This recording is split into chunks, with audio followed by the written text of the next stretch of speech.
American Civil War had more number of victims than the number of American military soldiers in both the wars combined.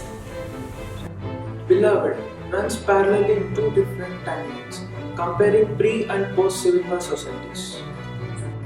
Toni Morrison was said to have come across the story of Margaret Garner while she was working as an editor for a textbook publisher. Margaret was an African American slave who escaped slavery under similar circumstances as the protagonist of her story, Seth. Beloved is said to have been inspired by her story. We resonate with Angela Davis's opinion that Beloved helped us think about US history in an entirely different way. It became possible to humanize slavery, to remember that the system of slavery did not destroy the humanity of those who missed it. For me, the book's dedication sums up the spirit and impact of the story 60 million and more, referring to the Africans and their descendants who died as a result of the Atlantic slave trade. Toni Morrison's books record the history of African Americans going back to the early 19th century. She has written a historical trilogy, Beloved, Jazz and Paradise. Beloved deals with the ill effects of slavery just after the Civil War, while Jazz continues this exploration into the 1920s and Paradise extends it further into the 1970s. Toni Morrison's characters have a beautiful blend of fantasy and reality. They are heroic yet flawed. Seth's actions are in a moral grey area, while the idea of killing one's own daughter is revolting and makes Seth, in the eyes of the reader, an anti-hero. You begin to sympathize with her as the author shows the cruelties associated with slavery. When someone recounts a memory, they, as well as their audience, relives the whole experience. Reading a book is much like that. One is overwhelmed with the vast array of emotions that Toni Morrison invokes in us. While Margaret Garner was tried for murder and was eventually forced back into slavery, Toni Morrison gives a more optimistic yet challenging tale in which an erstwhile slave is pushed back into society. There existed no language, no ruler that Morrison could use as a standard to describe such a situation. It was a first. It showed us that the society can be as cruel and uncomprehending as a master's whip in a slave house. This shunning away of Seth's family adds an unnecessary psychological burden and even wounds in the hearts of the victims. The book starts off with the introduction of the supernatural echoes in Seth's house. 124 was spiteful, full of babies enough. As the book goes on, we see that the supernatural element is not an ordinary, but an everyday element, something that is constantly lurking in the background. We start off in 1873 in Ohio. Seth is now back into the society for about 7 years after being a slave from the age of 13. She now lives with her daughter, Denver. Baby Suggs, her mother-in-law, seems to have died in 1865. Paul, another escaped slave from the Sweet Home plantation, begins to get friendly with Seth. Sweet Home was a slave house run initially by Mr. and Mrs. Garner and was located in Kentucky. As it turns out, Kentucky was a state with the highest number of slaves in the mid-19th century. In 1619, the first African slave ships has arrived in Jamestown. A series of complex colonial laws began to relegate the status of Africans and their descendants to slavery. From about 1690 until mid-1865, people of African descent were legally enslaved in the United States. During the course of the slave trade, millions of Africans became involuntary immigrants to the New World. The fugitive slave laws were laws passed by the United States Congress in 1793 and 1850 to provide for the return of slaves who escaped from one state into another state or territory. Slavery was eventually abolished in 1863-65 with President Abraham Lincoln's Emancipation Proclamation. It legally ended with the 13th Amendment to the United States Constitution in 1865. Seth, the protagonist, is a traumatized woman. She is the embodiment of the impact slavery can have on people. She, much like her mother-in-law, Baby Suggs, goes into a shell. In fact, Baby Suggs goes as far as not to get attached to anyone. In her lifetime, her 8 children were fathered by 6 different men, and they were all moved around like checkers. Her children just as easily bought and sold as their fathers. Even the very possibility of happiness is remote to Seth. Would it be alright? Would it be alright to go ahead and feel? Go ahead and calm down something?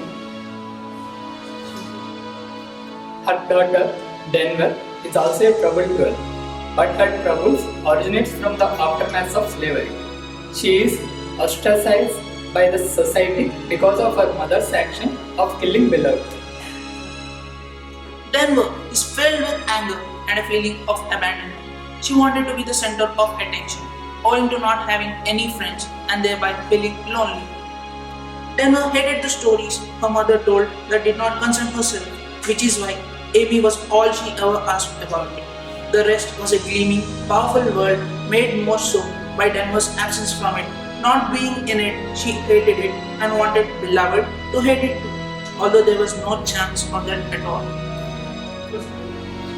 Amongst all this instability, Paul D appears as a source of hope for Seth, a chance for a normal life. He knows what kind of a person Seth is, and that's what makes him scared as well as angry when he comes to know the truth about him. You forgetting, I knew her before, Paul was saying. Back in Kentucky, when she was a girl, I didn't just make her acquaintance a few months ago. I've been knowing her a long time, and I can tell you for sure, this ain't her mouth. May look like it, but it ain't. He just couldn't accept the fact that Seth had committed such a crime. You got 2 feet, Seth, not 4, he said. And right then, the forest sprang up between them, trackless and quiet.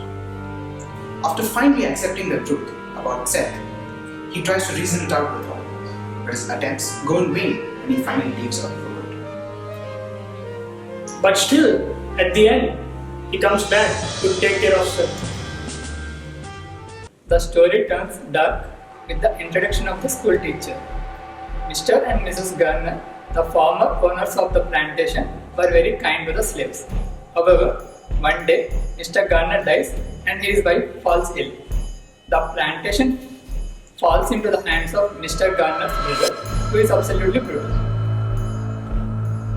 The school teacher and his nephews must have taken Seth to the barn and sucked the milk from her breast, while her husband watched from the loft overhead.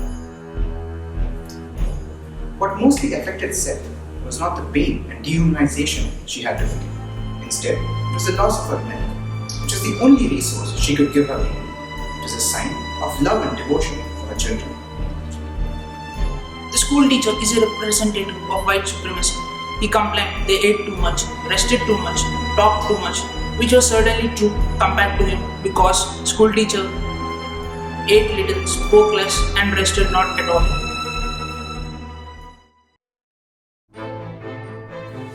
The school teacher is similar to Calvin Candy in Django Unchained. They are both ruled by their egos. They do things we find despicable. The school teacher kills Sixo and allows his nephew to violate Seth when they were caught escaping. Calvin feeds a slave to the dogs for refusing to fight any more of these Mandingo fights.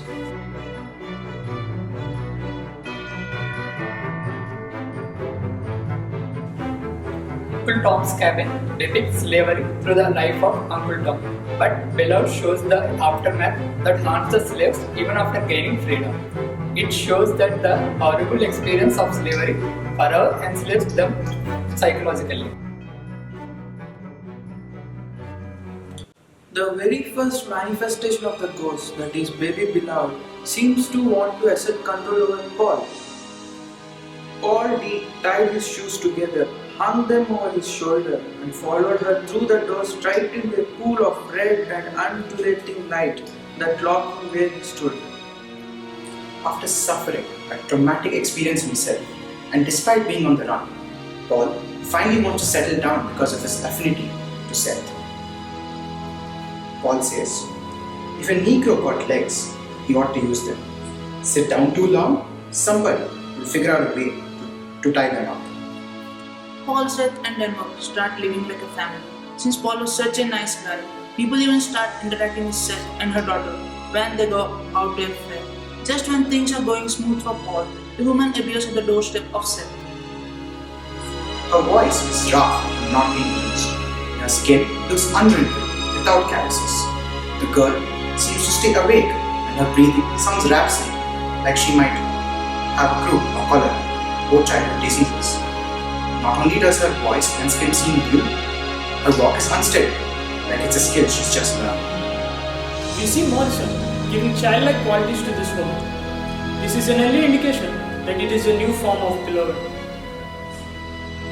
When Denver asks her why she came back, Beloved tells her that she returned to see Seth's face, that Seth had left her behind. Beloved wants to be the center of attention of Seth. She wants to get close to no one but Seth. We see a clash between Paul and Beloved. Paul notices that Beloved has become sensual. He doesn't like it, but is unable to control himself. They eventually end up having sex. Slowly, we see a transition from an innocent, helpless girl who lands at the doorsteps of 124 to a manipulative, conniving, and possessive spirit. Her supernatural side seems to manifest more often, causing terror and panic for Paul, and eventually even death. Beloved looked at the two. This is it. Next would be her arm, her hand, a toe. Pieces of her would drop, maybe one at a time, maybe all at once. This is where Beloved feels her life is going to disintegrate, but with a subconscious darker intent to disintegrate the entire family. This book constantly moves between the past and the present. We see a flashback to the gruesome incident, a turning point in Seth's life, the death of her daughter. Inside, two boys bled in the sawdust and dirt at the feet of a nigger woman holding a blood-soaked child to her chest with one hand and an infant by the heels in the other. She did not look at them. She simply swung the baby toward the ball plant, missed, and tried to connect a second time. When out of nowhere, in the ticking time, the men spent staring at what there was to stare at. The old nigger boy, still mewing, ran through the door behind them and snatched the baby from the ark of its mother's swing. Paul is in denial when he learns about Seth's past. When he confronts Seth, he learns of the truth. Unable to swallow this harsh pill, Paul leaves. Stamp looked into Paul T's eyes, and the sweet conviction in them almost made him wonder if it happened at all 18 years ago, that while he and baby Suggs were looking the wrong way, a pretty little slave girl had recognized a hand and split to the woodshed to kill her children. That probably is the most important line of the story. This line is the essence of the story that clearly justifies how the slaves were treated by their owners, and hence they had to take drastic actions. A kind and pretty girl turned into a killer of her own children is something. I leave it to you to judge.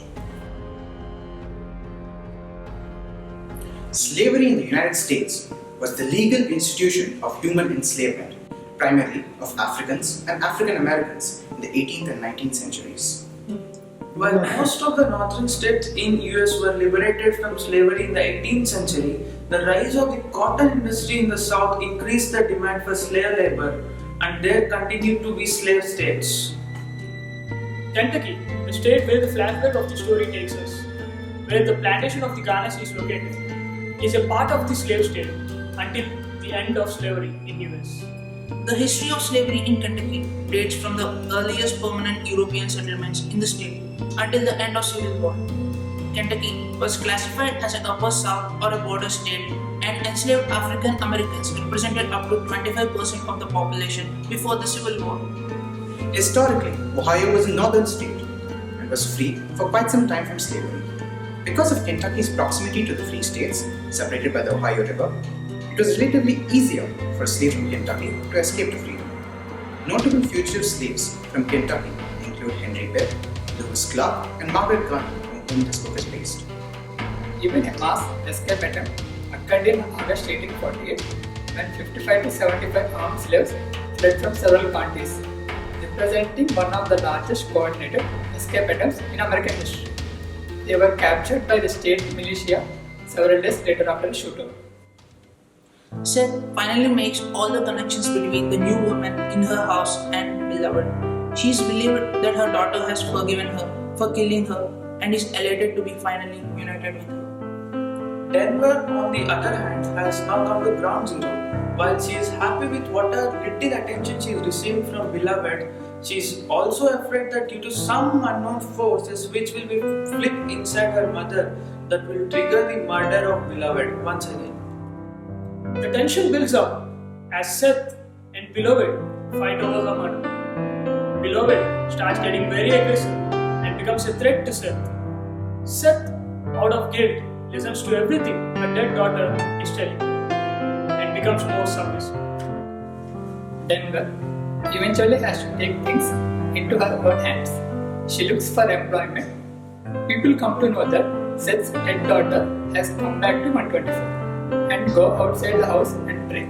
Somehow, Beloved seems to disappear. There are witnesses who saw a naked and pregnant woman run into the woods. Paul comes back to Seth, who after losing her daughter becomes sick. She cries, saying that her best thing has left her. He loves her and hence says, your best thing, Seth, you are.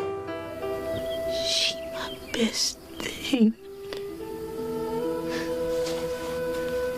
You your best thing, Seth.